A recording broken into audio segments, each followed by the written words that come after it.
Article 1, respectez les plus anciens.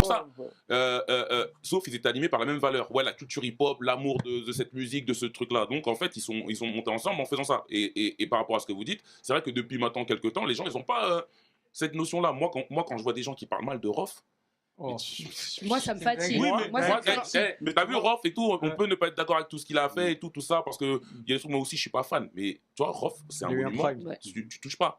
Tu vois, tu peux comme pas si tu parlais mal de Tupac ou je sais pas. Tu peux pas te moquer de lui, tu peux pas te moquer de lui comme ça en disant ouais mais lui nan. Rof il nous a traumatisé, il a traumatisé le rap français. Rof il a fait évoluer le rap français, le game et tout, etc. Et je t'en cite plein, tu vois. Quand les gens ils disent ouais par exemple, je sais pas moi, ou même, je sais pas, des Lino, bref, tout le premier âge d'or et le second. Pour moi, t'as vu, t'as des gens, ils ont fait, moi comme j'aime dire à chaque fois, je le dis tout le temps, et ça c'est un truc, c'est vraiment mon combat. Moi, à chaque fois, je big up tout le temps tous les anciens, et je parle toujours d'eux, tous ceux qui ont fait qu'aujourd'hui, on en soit là. Parce que moi, s'il n'y avait pas ces gens-là, moi, j'aurais pas fait mon truc. Je serais pas là. Et honnêtement, je serais pas là et on serait tous, bref, personne ne serait là. Donc moi, à chaque fois que je vois un ancien, je lui dis et je lui témoigne mon amour. Et si je peux en parler dans des vidéos, dans des trucs, des machins, je le dis. Et sauf que maintenant, la nouvelle génération, là, ceux dont on parle, on dit, ouais, ils ont pas l'école, ils ont laissé leur truc, ils ont fait le rap à leur image. Sauf que eux, ils font pas ce travail-là de transmission et de devoir de mémoire, de big up. Tous ces gens qui ont fait le taf. Normalement, ces mecs-là, ils devraient toujours parler de ceux qui ont fait le boulot. Mais pour moi, c'est un devoir.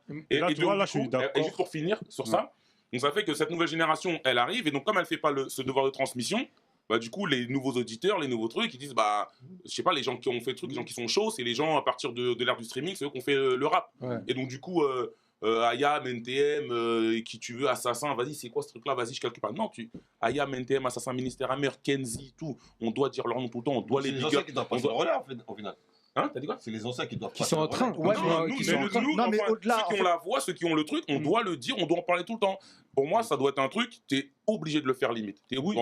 Ouais, mais c'est là où est le problème justement, c'est qu'on n'a pas de réel gatekeeper dans le rap français. Ce que je veux dire par là, c'est que par exemple, cite un exemple tout bête. Quand Soulja Boy, il a manqué de respect à KRS-One, tout le game s'est levé. Et quand je parle du game, c'est non seulement les médias et les rappeurs. Ouais, et malheureusement, il n'y a pas de rappeur gatekeeper. Il n'y a pas de rappeur qui ose dire il manque de respect à un grand, je sais pas moi, Rof, Kerry James, Assassin ou que sais-je. Personne ne dit hey, toi, ferme ta gueule. Lui, c'est un ancien, c'est lui qui a pavé le chemin pour que nous, demain, on rappe. Que ce soit les médias ou les rappeurs. Et c'est là où est le problème. On a trop laissé des gens qui ne connaissent pas notre histoire parler à notre place. Mais moi, je pense tu vois ce que je veux dire? Il n'y a pas, comment dire. Là, on est dans un moment où le rap, ça fait depuis 2017, on dit ouais, le rap c'est la nouvelle pop, c'est trop cool, on a gagné, ouais, tu vois. Et en fait, on s'est vachement félicité de ça, mais le revers de la médaille, c'est que maintenant tout le monde écoute du rap.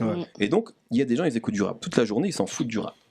Et ça, il faut l'accepter. Tout le monde n'a pas vocation à devenir historien du rap. Est-ce que ça te dérange? Moi, c'est pas du rap parce que t'aimes ça. C'est pas ça mon problème, tu vois. C'est qu'à partir du moment, si tu écoutes ça parce que c'est la hype, parce que c'est truc, c'est cool, tu vois, que tu apprécies le rap, que t'es un aficionados du rap, il y a pas de souci, tu vois. Mais à un moment donné, de te dire, te permettre de poser des critiques, de te dire que ton avis est qualifié, tu vois, et que tu peux le distribuer.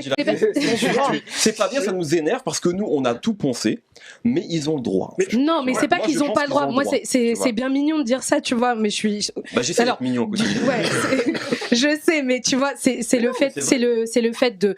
Moi, je m'en fous, tu vois, que tu sois, que t'aies découvert le rap en 2015, machin, mais ne viens pas faire des leçons de morale aux autres quand toi en fait t'as moins de connaissances. C'est juste ça. Je pensais que c'était toi, tu disais non, que il y a des gens qui peuvent être comme ça en mode ouais, tu vois, moi je connais que ça et on est en train d'avoir ça dans le rap. Ouais, mais je pense que ça manque d'humilité, tu vois. Moi, c'est une question d'humilité. C'est quand même quelque chose qui a tendance à se globaliser, un manque de connaissance d'une grande partie de l'histoire du rap, notamment tout ce qui précède 2015, ça a tendance à se globaliser.